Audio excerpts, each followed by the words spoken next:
உவந்த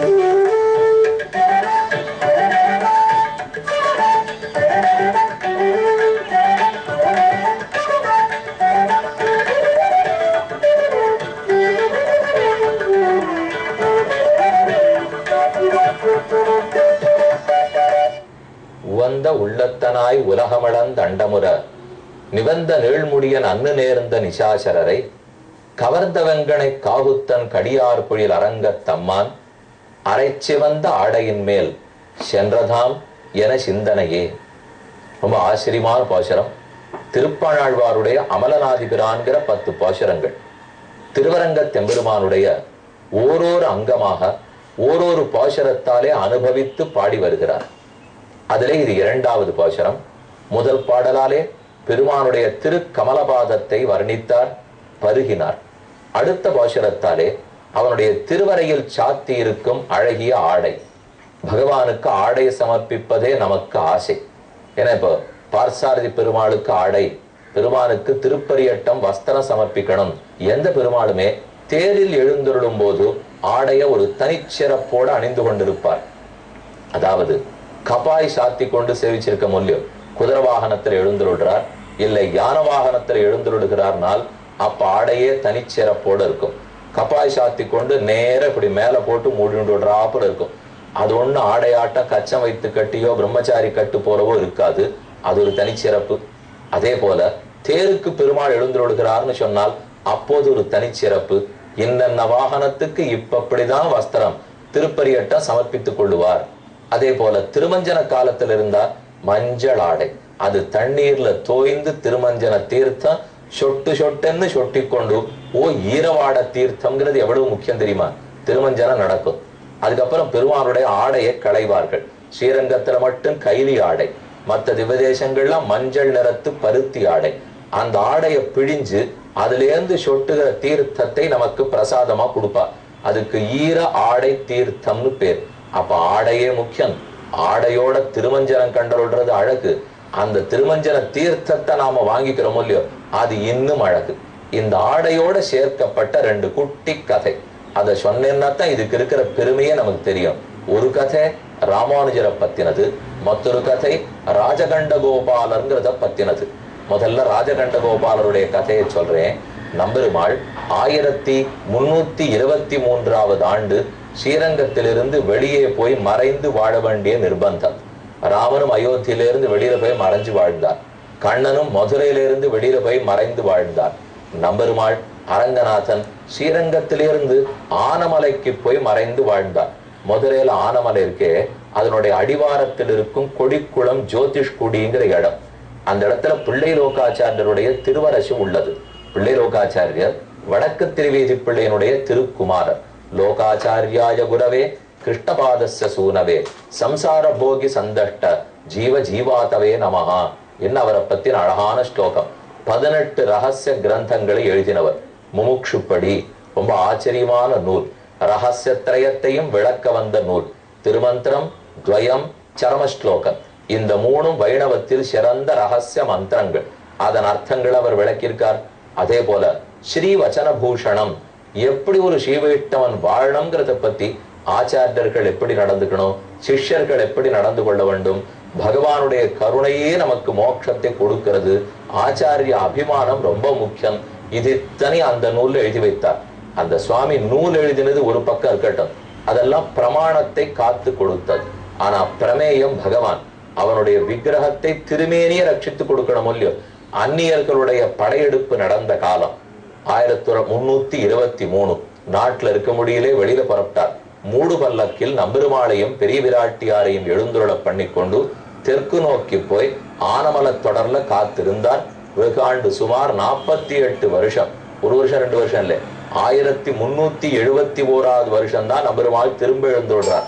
அதுக்குள்ள ஊரும் கோவலும் புல்லும் மண்டி போச்சு. ஒண்ணுமே நடக்கல. மெதுவே மெதுவா மத்தது நார்மல்சி ரீகெயின்டு ரெஸ்டோர்டு அப்படின்னு பத்திரிகையில போட்டான் பாருங்க. அதை போல மெதுவா நார்மல்சிக்கு வந்துருந்தது. பெருமாள் திரும்பி வந்துட்டார். அதுக்குள்ள இந்த பெருமாள் இல்லைன்னு அங்க இருந்த சொற்பமான ஊர்க்காரர்கள் மற்றொரு திவ்யமங்கள விக்கிரகத்தை எழுந்துருள பண்ணிவிட்டார். பெருமாள் திரும்பி வந்தார். இவர் ஒரிஜினல் பெருமாளா அவர் ஒரிஜினல் பெருமாளான்னு பாரு சொல்ல. அதை பத்தி அங்க ஒரு வண்ணாத்தான் இருந்தானாம். ராஜகண்டகோபாலன் ஒரு கதை உள்ளது, வண்ணானை பற்றின்னு ஒரு கதை உள்ளது. மூத்தவன் 90-92 வயசு ஒரு வண்ணான். அந்த வண்ணானுக்கு கண் தெரியாது, பார்வை இழந்து போனான். அவனை போய் எல்லாரும் கேட்டா, நீ ஒருத்தர் தான் 92 வயசு, இந்த நம்பெருமாளை பார்த்து இவர் தான் அவரா என்று அடையாளம் காட்டுன்னு கேட்டார்கள். அவன் சொன்னான், நான் எங்க பார்ப்பேன், கண்ணே இல்லை. ஆனா ஒண்ணு செய்கோ, இந்த பெருமாளுக்கு அபிஷேகம் பண்ணுங்கோள். அவருடைய அபிஷேகம் ஆடையில தீர்த்தம் படும், அந்த ஈர ஆடை தீர்த்தத்தை பிழிந்து எனக்கு கொடுங்கோள் என்று கேட்க, ஆடையை பிழிந்து இவனுக்கு தீர்த்தம் கொடுத்தா, இவன் ரொம்ப வருஷம் வண்ணானா இருந்து நம்பெருமாளுடைய ஆடையை திருத்தி திருத்தி துவைச்சு கொடுத்துருக்கான். அந்த ஆடை அவர் இடுப்புல சுத்திக்கிறாரோ இல்லையோ, பெருமானுடைய திருமேனியினுடைய வாசனை அது அந்த ஆடையில பட்டு, அந்த ஆடையினுடைய தீர்த்தம் எப்படி இருக்குன்னு இவனுக்கு நல்ல எக்ஸ்பீரியன்ஸ் இருக்கு. அத்தனை வருஷம் இவன் ஆடை தீரவாட தீர்த்தம் வாங்கியிருக்கார் போல் இருக்கு. அந்த எக்ஸ்பீரியன்ஸ்ல இன்னைக்கு அந்த தீர்த்தத்தை வாங்கினோடனே, ஓ இவரே நம்முடைய பெருமாள், இவர் தான் நம்பெருமாள்னு ஒரு வண்ணாத்தான் தான் இன்னைக்கு எழுந்துள்ள இருக்க நம்பெருமாளையே அடையாளம் காட்டினான்.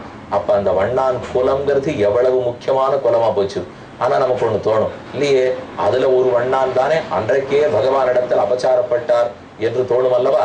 இப்ப அடுத்த கதை சொல்றேன், ராமானுஜரை பத்தின அற்புதமான கதை. அது அவர் எழுந்துருளி இருந்த காலம். அதாவது இப்ப நான் சொல்லிட்டு இருக்கிற காலம் 14ஆம் நூற்றாண்டு. அதுக்கு ஒரு 300 வருஷங்கள் முன்பாக 1017வது வருஷத்திலிருந்து 1137 வரைக்கும் ராமானுஜர் வாழ்ந்திருந்தார். அப்பவும் ஸ்ரீரங்கத்துல ஒரு வண்ணான். அந்த வண்ணான் நித்தியப்படி பெருமாளுடைய திருப்பரியட்டத்தை காவேரிக்கு எடுத்துன்னு போய் தோச்சு கொண்டு வந்து ரொம்ப நன்னா மடிச்சு கொடுப்பறான். பெருமாள் இடுப்பில் எடுத்து அதை அணிந்து கொண்டார். அணிஞ்ச உடனே பக்கத்துல ராமானுஜர் இருக்கார். அவரிடத்துல சொன்னாராம், நன்னா திருத்தி தோச்சின்னு வந்திருக்கார், இடுப்புல உருத்தவே இல்லை, கஞ்சி அதிகமா போட்டு மொடமடப்பே இல்லை, நன்னா இருக்கு அப்படின்னு பெருமாள் திருப்தியா ஒரு பார்வை ராமானுஜரை பார்த்தார். ராமானுஜர் உடனே நம்பெருமாளை விழுந்து நமஸ்கரித்து, அடியேன் ஒரு விண்ணப்பம்னு கேட்டுண்டார். என்ன வேணும்னு நம்பெருமாள் கேட்டார். ஒண்ணுமில்லே, இன்னைக்கு இந்த வண்ணான் உமக்கு தொண்டு புரிந்தான் அல்லவா, நல்ல தொண்டு, உம்ம உள்ள ஆனந்தப்பட சொல்லியோ, இவனுக்காக இவனுடைய முன்னாடி பிறந்த யாரோ ஒருத்தன் தானே கண்ணன் அவதரித்த காலத்தில் அபச்சாரப்பட்டான், அவனுக்கு வேண்டிய வஸ்திரத்தை கொடுக்க மாட்டேன்னு கொலை உண்டான் அல்லவா, அந்த வண்ணானை பற்றி நீர் சீற்றம் கொண்டிருப்பீர்.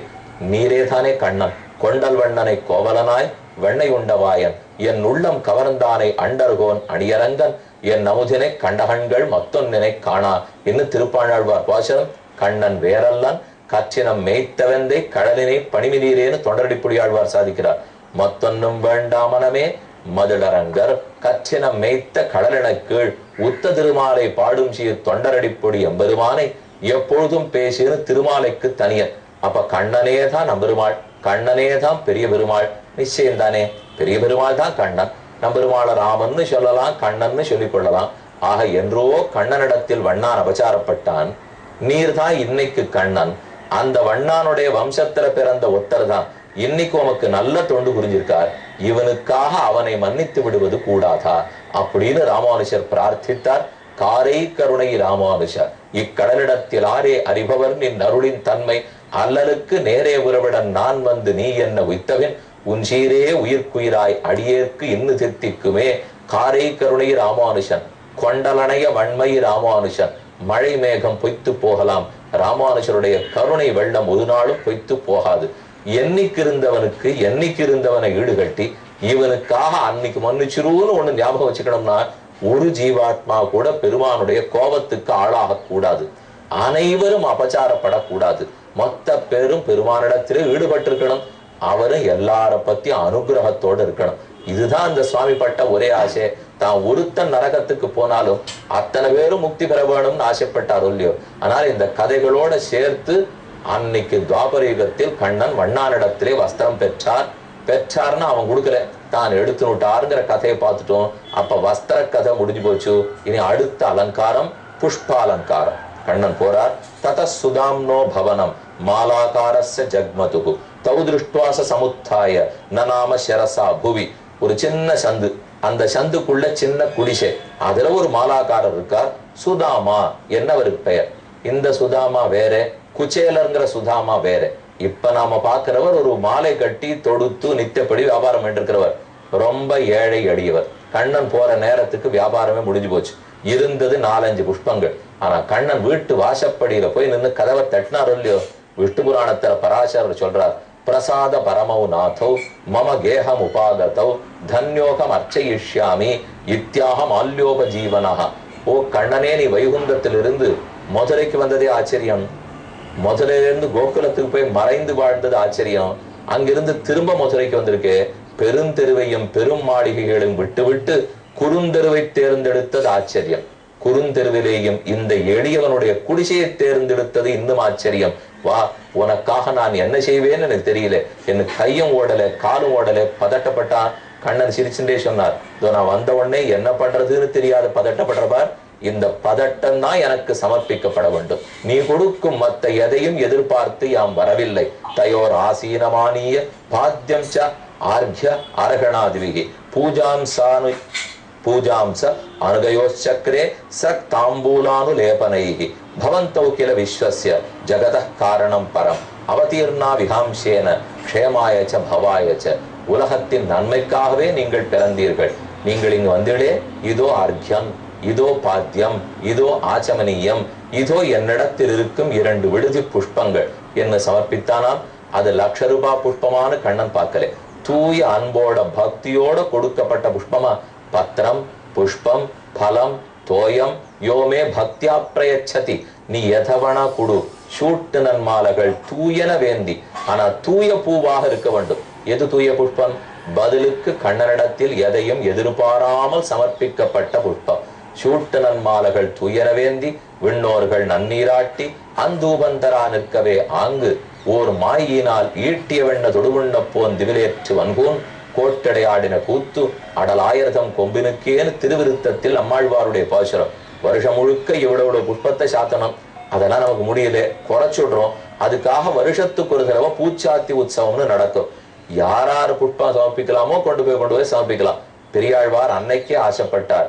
செண்பக பூச்சூட்டவாராய், மல்லிகை பூச்சூட்டவாராய், பாதிரி பூச்சூட்டவாராய், மருவும் தமனகமும் சூட்டி கொள்ளவாராய், செங்கநீர் சூட்டவாராய், புன்னைப்பூ சூட்டவாராய், குறுக்கத்தி பூச்சூட்டவாராய், இருவாட்சி பூச்சூட்டவாராய், கருமுகை பூச்சூட்டவாராய். 9 பாசுரம் பூச்சூட்டல் பதிகம். 9 புஷ்பங்களால ஒன்னு அலங்கரிக்கணும்னு ஆசைப்பட்டார். இதுல விடியற்காலை மலர், காலை மலர், பகல் மலர், மதியம் மலர், மாலை மலர், இரவு புஷ்பம் என்று விதவிதமான புஷ்பங்கள் சூடி கொடுத்த நாச்சியார் சூடி களைந்து புஷ்பத்தை கொடுக்க, அதனாலேயே வடபெருங்கோயிலுடையான் ஆனந்தப்பட்டான். எங்கெங்கெல்லாம் கேள்விப்பட்டிருக்கோம். தொண்டரடிப்புடியாழ்வார் புஷ்ப கைங்கரியம் பண்ணினார். அதே போல பெரியாழ்வார் புஷ்ப கைங்கரியம் பண்ணினார். ஆச்சாரியர்களுக்குள்ள அனந்தாழ்வான் திருமலையில் தோட்டமே அமைத்து திருவேங்கடமுடையானுக்கா புஷ்ப கைங்கரியம் பண்றார். இன்னைக்கும் ஒரு நாளும் 2 வேளை புஷ்பத்தாலே அலங்கரிச்சுக்கிறார் திருவேங்கடமுடையான். தோமாலை தோமாலைன்னு அந்த சேவைக்கே பேர். வியாழக்கிழமை இரவு மூலமூர்த்தி பூலங்கி சேவை சமர்ப்பித்துக் கொள்ளுகிறார். இது இத்தனை எதை காட்டுறதுன்னா புஷ்ப கைங்கரியம் பகவானுக்கு ரொம்ப பிடிச்சது. அதைத்தான் மாலாக்காரர் பண்ணினார். உனக்கு என்ன வரம் வேணுமோ கேள்னு கண்ணன் சொல்ல மாலாக்காரர் வரம் கேட்கிறார். சோபி பப்ரே அச்சலாம் பக்தி, உன்னிடத்துல மாறாம பக்தி வேணும். தத் பக்தேஷுச்ச சௌஹார்தம், உன் பக்தர்களிடத்துல நல்லெண்ணம் வேணும். பூதேஷுத ஜெயாம் பராம், அனைத்து ஜீவராசிகளிடத்திலையும் நான் தயையோடு இருக்கணும். உங்கிட்ட பக்தி, உன் அடியார்களிடத்துல பக்தி, எல்லா ஜீவராசிகளிடத்திலையும் தயை. சரி கொடுத்தோம்னு கண்ணன் சொல்ல அடுத்த அலங்காரம் முடிஞ்சு போச்சு. இனி சந்தனாலங்காரத்துக்கு புறப்படுகிறார். காத்திருப்போம்.